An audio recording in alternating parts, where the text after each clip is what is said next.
வருகின்ற சட்டமன்ற தேர்தலில் அண்ணாமலை எந்த தொகுதியில் நின்றாலும் வெற்றி பெற பாடுபடுவோம் என்று அண்ணாமலை நற்பணி மன்ற மாநில தலைவர் வேல்கண்ணன் தெரிவித்தார்.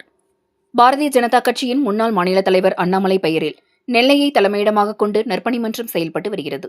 இந்த நிலையில் நெல்லையில் உள்ள நற்பணி மன்ற தலைமை அலுவலகத்தில் நிர்வாகிகள் ஆலோசனைக் கூட்டம் நடைபெற்றது.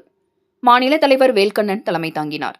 இந்த கூட்டத்தில் தமிழ்நாட்டில் உள்ள அனைத்து மாவட்ட மாநில நிர்வாகிகள் கர்நாடகா மற்றும் புதுச்சேரி உள்ளிட்ட மாநிலங்களில் இருந்து கலந்து கொண்டனர். இதில் மரம் நடுவது, சமூக சேவை பணி ஆற்றுவது உள்பட 10 தீர்மானங்கள் நிறைவேற்றப்பட்டது. கூட்டத்திற்கு பின்னர் நற்பணி மன்ற மாநில தலைவர் வேல்கண்ணன் கூறியதாவது: அண்ணாமலையின் நற்பணி மன்றம் செயல்பட்டு வருகிறது. இது கட்சி சார்ந்த அமைப்பு அல்ல. இது மன்றத்தில் பல்வேறு கட்சிகளை சேர்ந்தவர்கள் பண்புகள் அடிப்படையில் அவரை எங்களது தலைவராக ஏற்று நெல்லையில் நற்பணி மன்றம் தொடங்கி உள்ளனர்.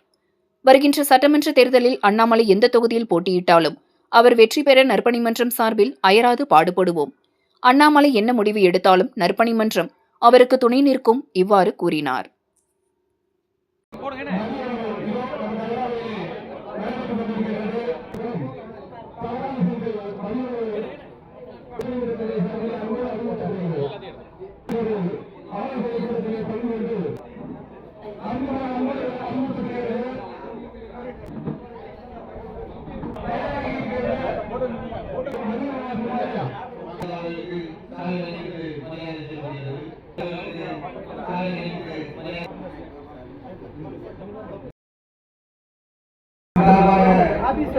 மாநில